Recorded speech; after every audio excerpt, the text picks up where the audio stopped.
spots, you're on board with him. And one thing he was worried about going into this race was all that dirty air created by 34 cars. But right now, the position he's in, he actually has a small advantage because everybody else has opened the air up in front of him. And he, oh, here we go. Trouble contact and a huge crash. Up in turn number 2. Oh, multiple cars involved. Oh, my. It looks like Dan Wheldon may be involved in it. And Eddie, you and I spoke about this morning on the drive-in. Just this amount of cars, the speed, just the chance for what they call the big one.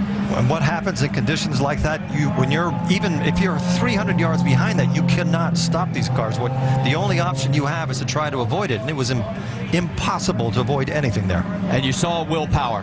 His car involved as well. My.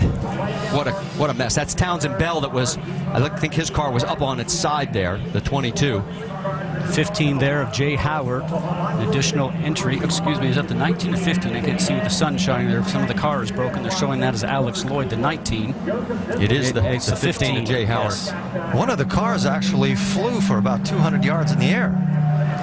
Red flag is out here at Las Vegas Motor Speedway on lap number 12. And from high above, you can see the carnage. We talk about the car going through the air. Eddie, you know that these cars run so low down to the ground. We mentioned before, we saw them hitting the ground and sparking, that anything underneath the car, underneath the floor, underneath the tub, really just gets the air underneath the car itself, and up it will go. We saw J.R. Hildebrand out of his car. There is Dario Franchitti. Somehow he managed to get through the carnage, but Sure, guys, I mean, there's just nothing I can do. willpower did not. 10-4. They are going to stop you at pit lane on the right-hand side. They want the drivers to stay in the cars. What Franchitti was alluding to is there's nothing you can do avoiding the debris that's on the track. Well, there is debris everywhere. You can see just how many cars are literally torn apart. And this was the one thing, and there is the 18 of James Jakes. Now, he had a crash early in practice on Friday. That is actually a KV Racing backup car that they put together for him. Now, I don't see much damage on there, but he's out of the cockpit.